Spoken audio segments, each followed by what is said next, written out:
Hello students, welcome back. आज ये video जो है क्लास 8 के स्टूडेंट के लिए है। आज उनकी पुस्तक मधुकलश का 5वां पाठ है समय, जो हम पढ़ने जा रहे हैं। क्या है? बदलते समय के साथ अपने आप को भी बदल लेने वाला व्यक्ति जो है वह सुखी रहता है। परिस्थितियों से समझौता कर लेने में ही बुद्धिमानी है। आत्मनिर्भर होकर जीने वाला व्यक्ति परिवार और समाज पर बोझ नहीं बनता है।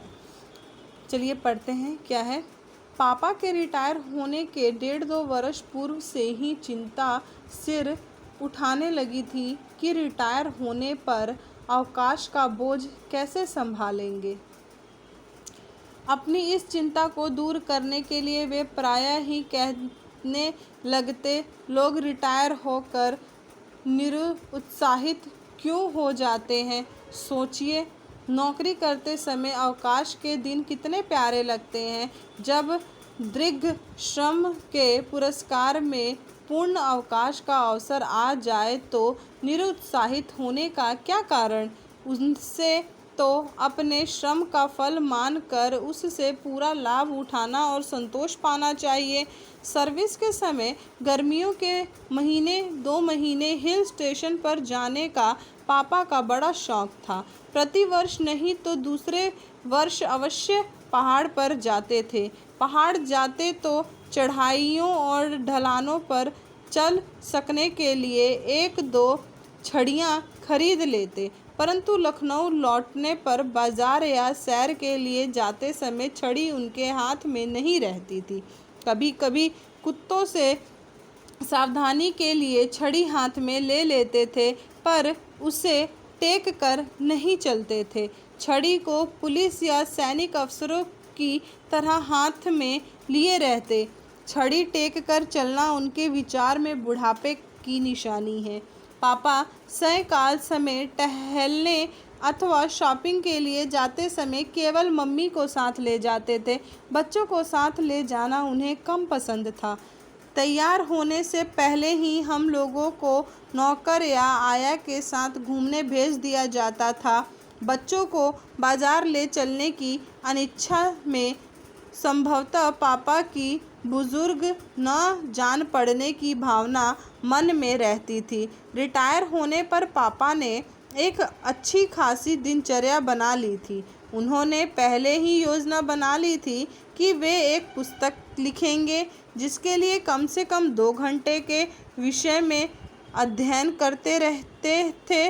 पहले काम के दबाव के कारण समय की कमी रहती थी, परंतु अब सप्ताह में 1-2 दिन निकट संबंधियों अथवा इष्ट मित्रों की खोज खबर लेने भी चले जाते थे।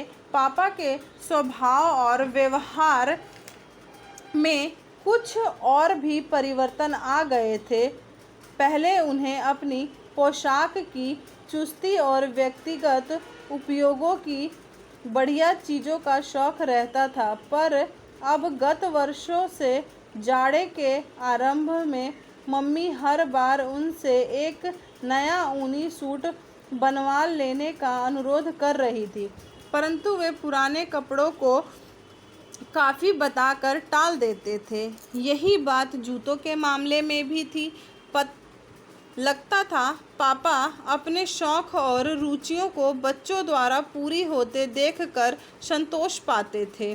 पापा के हम लोगों को बाजार स्थान न ले जाने के रवैये में भी परिवर्तन हो गया था। अब शायद उन्हें जवान स्वस्थ सुडौल बच्चों की संगति में कुछ गर्व अनुभव होता था। संध्या समय बाजार जाते समय कभी मुझे, कभी बहन को, कभी भाई को साथ चलने का संकेत देते थे। अब हम लोगों को चॉकलेट, कॉफ़ी या आइसक्रीम के लिए कहना नहीं पड़ता था।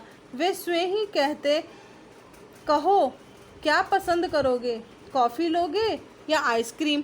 परंतु अब हम तो उनकी संगति के लिए ललायित नहीं थे। कारण यह है कि 16-17 पार कर लेने पर अन्य लोगों की तरह हम अपना व्यक्तित्व अनुभव करने लगे थे। पिछले जाड़ों की बात है, संध्या का समय था। मैं अपने कमरे में बैठे पत्रिका पढ़ रहा था। आहट से अनुभव हो रहा था कि पापा बाहर जाने के लिए जूते पहन चुके होंगे, टाई भी बांध ली होगी। हमारे कमरे से पुकार सुनाई दी, कोई है?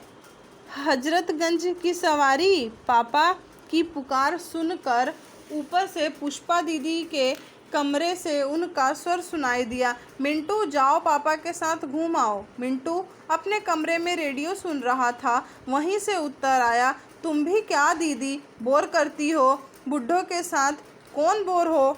मिंटू ने अपने विचार में स्वर दबाकर ही उत्तर दिया, परंतु उसकी बात पापा के समीप के कमरे में भी सुन सकता था।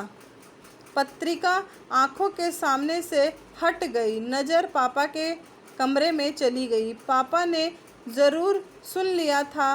वह कोट हैंगर से उतार कर पहनने जा रहे थे। कोट उनके हाथ में रह गया और वह कुर्सी पर बैठ गए। कई क्षण बिल्कुल निश्चल बैठे रहे, मानो किसी दूर की स्मृति में खो गए हों। मैंने दृष्टि पापा की ओर से हटा ली कि नज़र मिल जाने से वह संकोच या असुविधा का अनुभव करेंगे। पत्रिका उठा तुरंत पढ़ ना पाया। सहसा बचपन की यादें औंध गई। तब हम लोग उनके साथ बाहर जाने के लिए कितने ललायत रहते थे और हमारी उस लालसा से उन्हें कभी न कभी परेशानी भी अनुभव हो जाती थी। एक दिन की स्मृति आंखों के सामने प्रत्यक्ष दिखाई देने लगी कि हम लोग अम्मी और पापा के साथ बाहर जाने की ज़िद करते थे तो पापा को अच्छा नहीं लगता था। अम्मी ऐसी अप्रिय स्थिति से बचने का उपाय यह करती थी कि स्वयं बाहर जाने के लिए साड़ी बदलने से पहले हमें आया या नौकर के साथ कुछ समय के लिए बाहर भेज देती थी।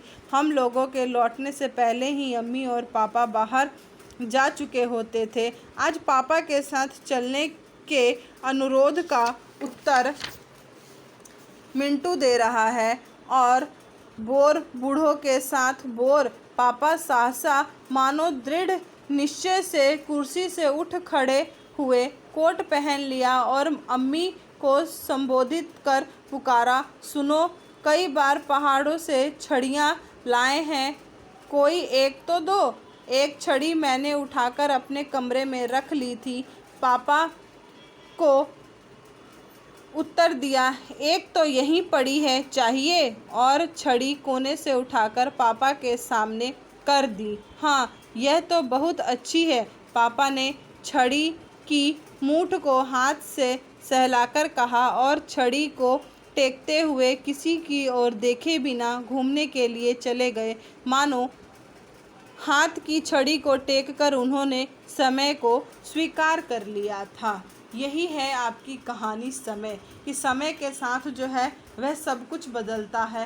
पहले बच्चे अपने पिता के साथ बाहर जाना चाहते थे और पिता उन्हें नहीं लेकर जाते थे, और आज एक समय है कि पिता अपने बच्चों को बाहर चलने को कह रहे हैं, परंतु बच्चे जो हैं वह उनके साथ नहीं जाने चाहते हैं। और उन्होंने उस समय जो है अपने पिता के हाथों में जो है वह क्या पकड़ा दी है, छड़ी पकड़ा दी है।